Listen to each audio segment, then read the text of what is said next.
everyone, and welcome back to another vlog. So today's vlog is all about hopefully helping you to smash your nursing degree interviews.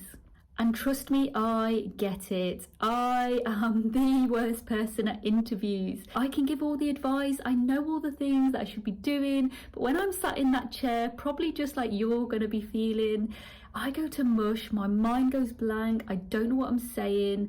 They could ask me a really straightforward question and I will not have the answer because my mind is just blank because I'm so nervous. But hopefully this video is going to give you some tips to help you ease your way into it and just relax a little bit more when you're in the hot seat. So here are my tips in no particular order, and we're going to come with tip number 1. This one's going to sound really simple, I'm so sorry, but be yourself. Just be you. There is a reason why they've invited you for this interview. There's something that they've seen on your application, on your personal statement to get into university, and they thought, yes, we need to interview this person. And think about all of the thousands of people, and this is something that we never think about. Like, nobody tells us how many people have actually applied for nursing, but thousands of people will have applied for that position. Thousands of people will have applied for university to get into nursing, and there's only so many spaces. There might be like 150 maybe spaces, depending on what uni you're at. Out of 1,000 people, they have picked you for this interview. They have seen something that they like in your application, something in you that they think, yeah, we need this person as a nurse through our university.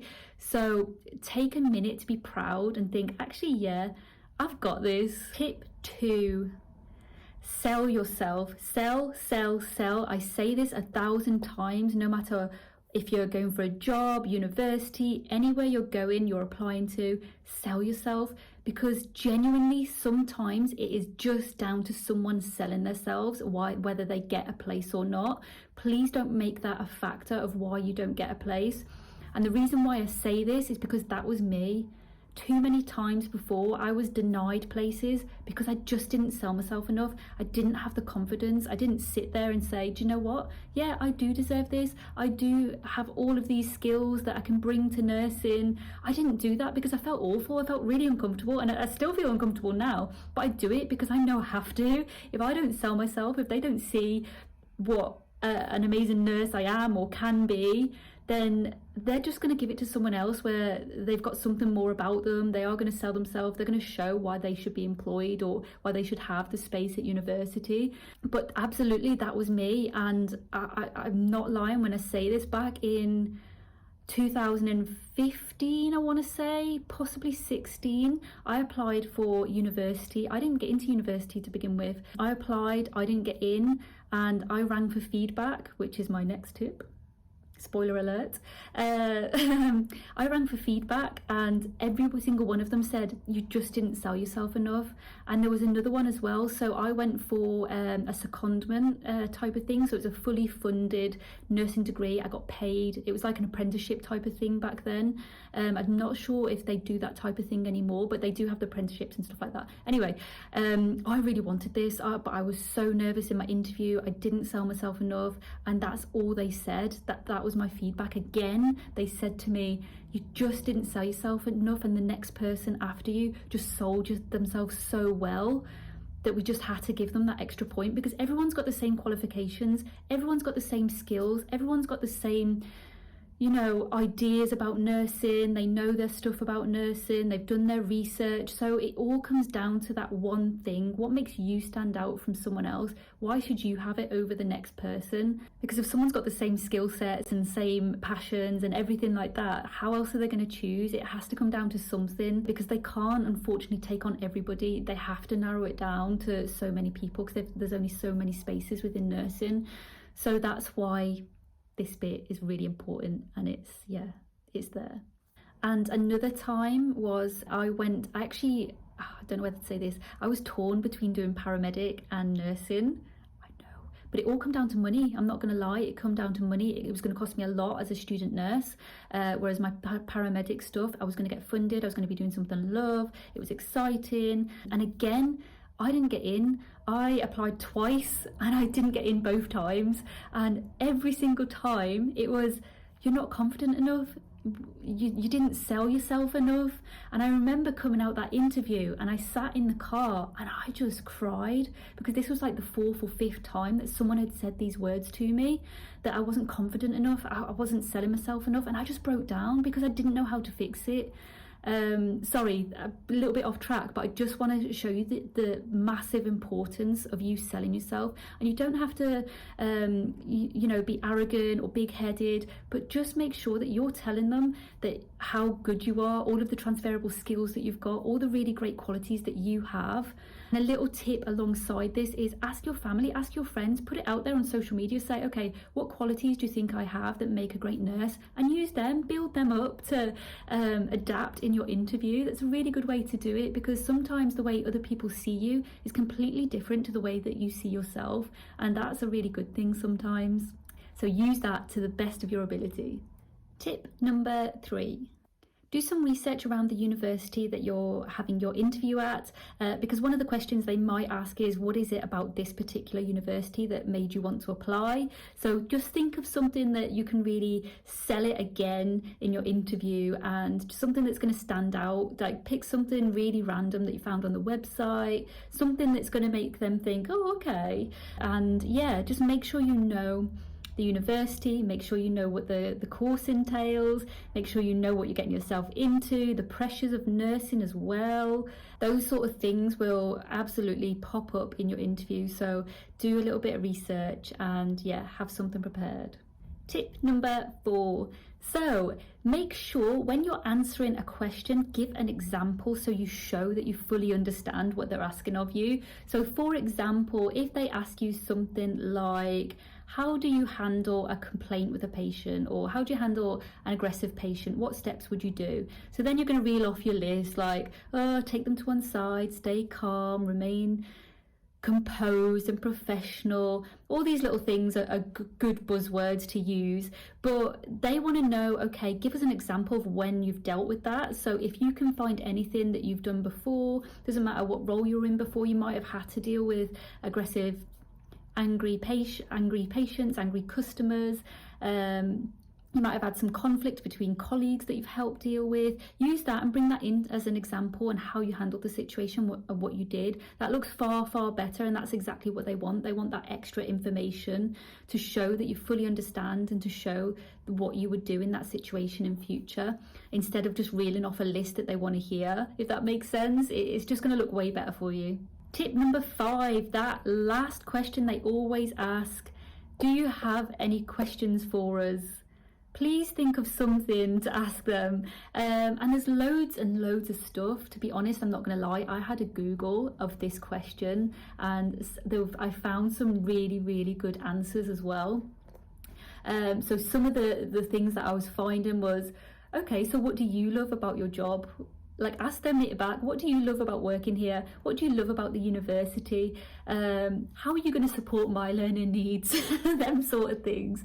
Don't be afraid to ask them a question. So many times in an interview when they've asked that question, I've been like, no, I can't think of anything. I mean, genuinely, if you genuinely can't think of anything and they've covered every single basis by talking to you and talking back and forth in the interview and stuff like that, and you genuinely don't have any questions, then that's okay. But just some little tips, if they haven't covered something in the interview, just ask it as a question. So this tip is all about group presentations. I know some universities do group presentations or group discussions or group talks where they sit you into separate little groups and they give you a topic to talk about. So let's just say smoking, for example. They'll give you this and they'll say, okay, talk amongst yourself about the harm that smoking does to a patient or something like that. And then you'll just have a little conversation between yourselves and they'll be observing, they'll making notes and things like that.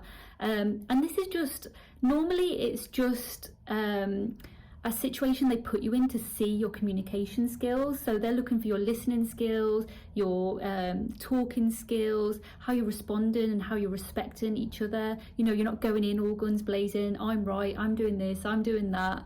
You know, you're having that mutual respect between healthcare professions, because this is what we're going to be doing as nurses. We're going to be talking and communicating with so many different people, and it might not be something that we agree on, but there's a way of talking about something, and you can have an absolutely healthy debate with somebody, but as long as it stays professional, you're respecting the other person and their thoughts and their views and their values as well, which also comes into patience as well, because they'll have very different values to what you have. So don't be too focused on what you're actually talking about and, oh my god, I need to say this and I need to say that. Think about those communication skills. Now, some universities do the numeracy and literacy or the maths and English exam at the start. I know when I very first applied, that's what we had. I think a few universities have stopped doing those. So just check with the university first. And to be honest, in their email with the interview offer and stuff like that, they should prepare you for that and just let you know what's going to happen. But this is, please don't worry, it's literally just basic maths and basic English. It's normally set at level 2. If you have a Google practice exams for maths and English level 2, it'll come up. Oh, I almost forgot to cover what to wear to your interview. Why haven't I done that? First impressions is everything. I'm sorry, I am an over-the-top person. I go in a full suit when I go to my interviews. I will go in suit. Actually, one time I had a suit dress. So I had a really nice royal blue because I thought I need to look like a nurse when they see me, and then it might make them want to hire me or take me on as a student nurse. So I had my royal blue, I had my blue dress on, I had my little jacket, I had a blue satchel. I was all matching. I went all out for my interview. I remember actually having an interview at one university, and I was the only person that wore a suit. Everyone else had like flip-flops and summer dresses, and they were chilled, and I was just like, why doesn't anyone take this seriously? maybe I'm just too passionate about it, I don't know. But honestly, don't go OTT. You don't need to go OTT. Just look presentable, look professional, look smart. You know, to me, I always think first impressions go a long way. Be comfortable. You have to be confident in what you're wearing, because you know, when you put on an outfit and if you're not comfortable, you're not going to be confident. It's going to make you feel uncomfortable in the interview because you're sat there worrying about it. I have also done this as well. So you need to put something on that you feel super confident in, because if you look confident, you feel confident, you're gonna do so much better, I think, in your interview if you've already got that foundation there and you're feeling good and you're looking good and you're thinking, yeah, okay, I can do this, because your personality, your skills and everything's going to shine through regardless of whether you wear your flip-flops and summer dress or if you're going suited and booted. You can go suited and booted, you might not have anything about you and they might just think, oh my god, this person has no skills to be a nurse. So you have to have a bit of everything, I think, is what I'm trying to say. I think I've made you all panic now. I'm so sorry, guys. Please don't panic, okay? It doesn't matter what you wear. As long as you go in there, sell yourself, show your passion, show them why they should be taking you on, just provide all of your skills required to meet the course and the criteria and everything, you've got this.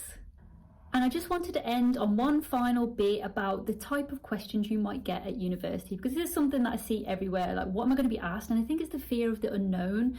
But from what I've experienced myself in applying to different universities, what I've seen on social media as well, and the type of questions that other people are getting asked are, firstly, the very standard questions. Why do you want to be a nurse? Why do you want to come to this particular university? What is it about this university? What skills do you have? What are your strengths and what are your weaknesses? Is very, very popular question, not just for university, but for job applications as well. And they're not trying to trick you by asking your weaknesses. This is a little tip. They just want you to know that you recognise that you're not just this amazing Wonder Woman, that you're human, you have weaknesses, you don't have all these strengths without any weaknesses. You have to balance it. So when you talk about your weaknesses, think of something that you're aware of, but something also that you're putting in place. So for example, for me, I take on way too much. I'm go 24/7. I never stop. I take on too much responsibility. I get burnt out, and that's something that I recognised in myself. So I said this in my interview. But then something that I was aware of is, firstly, I was aware that I was doing this. Secondly, I figured out that I felt guilty whenever I said no. So I just worked out new ways of saying no without saying no, if that makes sense. So I've stopped taking on all of the responsibility, looking after myself. I'm taking a lot of self-care now to reduce that burnout, but also I'm finding new ways to say no to people and focus and prioritise on the things that really matter to me. So basically, as long as you can show, yeah, here's my weakness, but here's what I'm doing about it, you are going to get brownie points for that. Some other questions they might ask is how you cope under pressure. Have you ever dealt with any conflict before, any angry patients, customers, anything like that before, how you've handled it.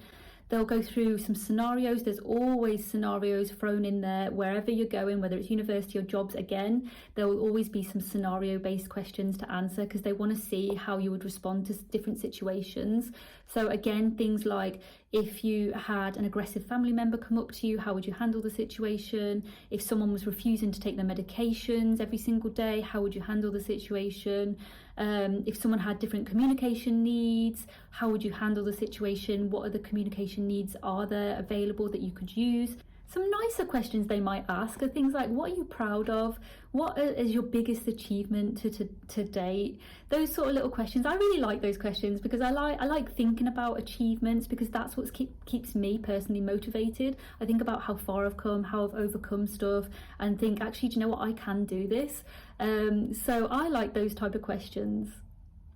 Another little question that they might ask you is recent news and events. So anything that you've seen on the news recently to do with nursing. They might ask how you keep up to date with news around nursing and politics and stuff like that, because they like you to be aware of the current situation and the current crisis that we're in and the amount of pressure that's on our NHS. They like to know that you know what you're getting yourself into basically before you start university. That sounds awful. I hope that doesn't put you off, but there is a massive pressure on nursing at the minute, and it is tough, and there is a lot of press in the news at the minute, especially with COVID and everything like that that's gone on. So just read up on some stuff and have something ready if they ask that question. Anyway, I think that's enough for nursing interviews. I think that's everything I can think of that I've been asked, and just some little tips that I've learned along the way. If there's anything I haven't covered, if you've got any more questions, please leave a comment below. I will get back to you on it. But I hope that this helps you. Please, if you don't take anything away from this video, please remember that one thing. They want you. They've invited you for this interview. There is something special about you. Go and sell yourself. You've got this.